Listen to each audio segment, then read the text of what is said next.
Hello friends, back to my YouTube channel. আমি রহিম। আমাকে দেখতে পাচ্ছেন আমি কি করছি এখন। আপনারা তো দেখেই বুঝে গেছেন, ভিডিও আর থাম্বনেল দেখে আপনারা বুঝে গেছেন কি চলছে ভিডিওর মাধ্যমে। কি করতে হয় বন্ধুরা, বুঝতে পারছেন?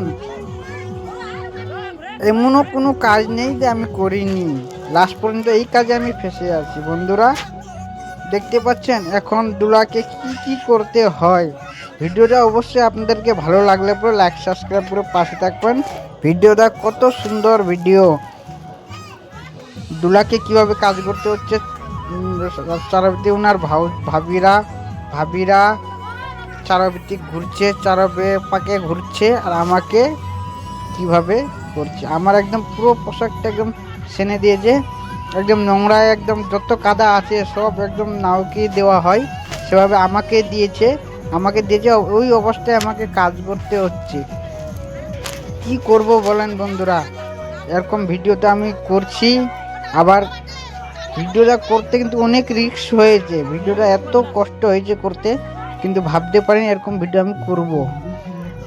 কিন্তু জিনার আমি দাড়ি কাটছি, উনি আমার কি হইন বলছে, আমি আমার ভাতিজা হয়ে উনি বলছে, কাকা আমাকে বিয়ে করতে যেতে হবে, তাড়াতাড়ি আয়, আমার দাড়ি চুল কেটে দে। আমি গিয়েছিলাম, সেই মধ্যেখানি অবস্থা, আমার অবস্থা কি করেছেন বন্ধুরা আপনারা দেখতে পাচ্ছেন তো। আমাকে একদম একদম একদম পুরো পোশাকটা একদম কি করেছে, মাথা তো একদম হলদি হয়ে গেছে, পোশাক মশাক সব কিছু কিরকম একদম করে দিয়েছে। তো এইভাবে আমাকে বিয়ে বাড়িতে গেলে পরে এইভাবে আমার অবস্থা করে দেওয়া হয়। তো অবশ্যই যারা নাওর কাজ করে তাদেরকে এরকম সামনে দেওয়া হয়। তো আমাকে কি অবস্থা করেছে, আব্দুলার একদম কোমর সইছে না, কোমরটা একদম কিরকম পিছন দিকে করেছে, বলছে কাকা আমার আর সইছে না, তাড়াতাড়ি করেন। তো তাও আমি বলছি একটু ধৈর্য ধর, সময় হয়ে গেলে পরে আমি বলে দেবো তো হয়ে গেছে, তুই চলে যা স্নান করার জন্য। তাও আমি বলেছি ওকে প্রথমেই, আজকে তোকে এমন অবস্থা করব তুই যেন সিধায় খাড়া হয়ে না যেতে পারিস। বিয়ে করবি, বিয়ে কিভাবে হাতগুলো পিছনে করছে, বলছে আর সইছে না আমার কোমরগুলো। এটা কিন্তু বাস্তবে কই যদি বিয়ে করে কি না, তো উনার যখন বিয়ে বাড়িতে যখন আর কি বৃদ্ধি করানো বসানো হয়, তখন কিন্তু বাস্তবে কিন্তু অনেকজনেরই কোমর সয় না। কি বন্ধুরা সঠিক বললাম তো? আমারও সেই অবস্থা হয়েছিল। তো উনি সইতে পারছে না, তাও উনি হাসছেন আর বলছেন যে তাড়াতাড়ি কর কাকু। তো যাই হোক, আমি করছি, আরামসে করছি। কেন দেও বিয়ে করতে যাবে, যদি কেটে মেটে যায় তো একটা মুশকিলের ব্যাপার। তো আমি আরামসে করছি, আপনাকে বলছি একটু ধৈর্য ধর। আবারও বলছি আমি ধৈর্য ধর। কিন্তু ওনার ভাবিরা বলছে দেখতে বিয়ে করবে, ওনার কোমর কীভাবে করছে এদিক ওদিকে দেখতে পাচ্ছেন বন্ধুরা। তো যাই হোক বন্ধুরা, ধৈর্য ধরতে বলছি, ওনাকে ধৈর্য ধরছে একটু। তো ভিডিওটা অবশ্যই ভালো লাগলে পরে প্লিজ আপনারা লাইক সাবস্ক্রাইব করে পাশে থাকবেন, এরকম আমি ভালো ভালো ভিডিও দেব। তো নাউর কাজটা একদম আর কি কি বলবো বন্ধুরা, আমি অনেক কষ্ট করে শিখেছি, আর শিকার মধ্যেখানে যদি আমাকে এই অবস্থা হতে হয়, বিয়ে বাড়িতে গেলে পরে আমাকে একদম চিনতে পারে না দেয় কি এটা আসছে বাড়িতে, এমনভাবে করানো হয় একদম। তো বন্ধুরা, আপনারা কজন পুরো ভিডিওটা দেখলেন? পুরো ভিডিওটা দেখলে পরে বুঝতে পারবেন ভিডিওটাতে কি মজা আছে। তো আমাকে বলেছে যে কাকু, সবাইকে বলেছি বিয়ে বাড়িতে যাওয়ার জন্য, তোকে বলা হয়নি, তো একটু আমাকে ক্ষমা করিস, তুই যাবি আমার বিয়ে বাড়িতে, তুই যাবি আমার সঙ্গে যখন আমি যাব। তো যাই হোক, কিছু মনে কষ্ট হয়নি, বলেছে একটু লেট করে বলেছে, যাক। তো বিয়ে বাড়িতে একটু চাপ হলে পরে দুলার একটু একটু চাপ হয়, তো ওনারও একটু চাপ হয়েছে, বলতে পারেনি, তো মনে কিছু হয়নি। তো যাই হোক, আমি আসলাম, আসে কাজ করছি, কাজটা করতে করে দেখি যতটুকু আগাতে পারে।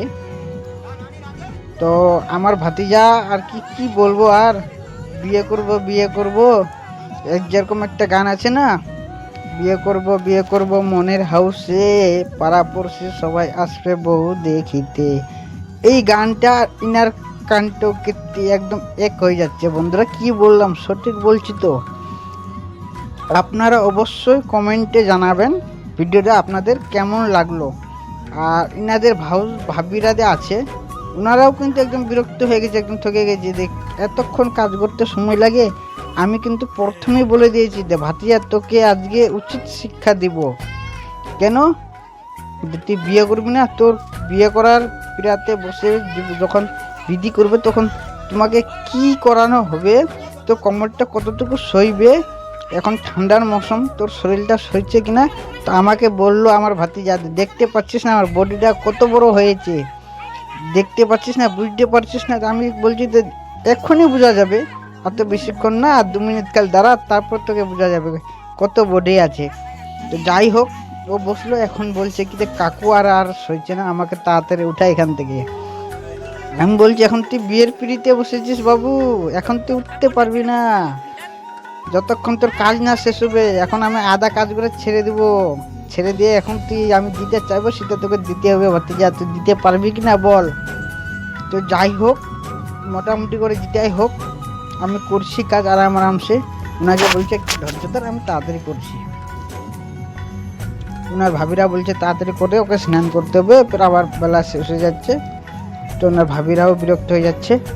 তো বেশিক্ষণ আর করলাম না, তাড়াতাড়ি করে ওকে ছেড়ে দেবো। কেমন দিয়ে ও আগে বিয়ে করতে যাবে, সময় নাই, সন্ধ্যা হয়ে আসলে পরে মুশকিল হবে। এখন স্নান করতে হবে, সাজাতে হবে বরকে। তো অবশ্যই কজনকে ভিডিওটা ভালো লাগলো অবশ্যই লাইক সাবস্ক্রাইব করে পাশে থাকবেন। আমি রহিম এরকম ভিডিও দেওয়ার জন্য। তো যাই হোক বন্ধুরা, কিন্তু আমাকে খুব সুন্দর লাগলো যখন বলছিল কি না কাকু আমার কোমর সইছে না, একটু তাড়াতাড়ি কর। আমার খুব হাসি পেয়েছিল যে ভাতিজা এখনই তো কিচ্ছু হয়নি রে ভাতিজা, এখন তো শুধু শুরুয়াত, শেষ তো আমি করব। এখন শুরুয়াত হয়েছে, শেষ আমি করবো রে ভাতিজা। তো যাই হোক বন্ধুরা, বেশিক্ষণ ভিডিওটা লম্বা করব না, আপনারাও বিরক্ত হয়ে যাবেন না হলে। তো আমার এই ছিল মূল ভিডিওটি ভালো লাগলে পরে অবশ্যই লাইক সাবস্ক্রাইব করে পাশে থাকবেন এরকম ভিডিও দেখার জন্য। আমি রহিম, ঠিক আছে বন্ধুরা। আর এরকম ভিডিও নতুন নতুন আপডেট পাওয়ার জন্য চ্যানেলটিকে সাবস্ক্রাইব করে রাখবেন। তো যাই হোক বন্ধুরা, আপনারা কজন বিয়ে করেছেন, কজন বিয়ে করেননি, যারা ভিডিওটা দেখছেন অবশ্যই কমেন্টে দিয়ে যাবেন। হ্যাঁ, আরেকটা কথা, কজন বিয়ের পিড়িতে বসে বলেছে যে আর কোমর সইছে না, অবশ্যই কমেন্টে জানাবেন। এরকম কিন্তু অনেকজনারই হয় সমস্যা, আমার হয়েছিল, বলবো না কি, আমারও হয়েছিল, কিন্তু কজনের হয়েছিল অবশ্যই কমেন্টে জানাবেন। হ্যাঁ, তো এই ছিল আমার মূল ভিডিওটা এখান থেকে শেষ করছি। ততক্ষণ থেকে নিয়ে পরের ভিডিও থেকে দেখা হচ্ছে, ঠিক আছে বন্ধুরা, বাই।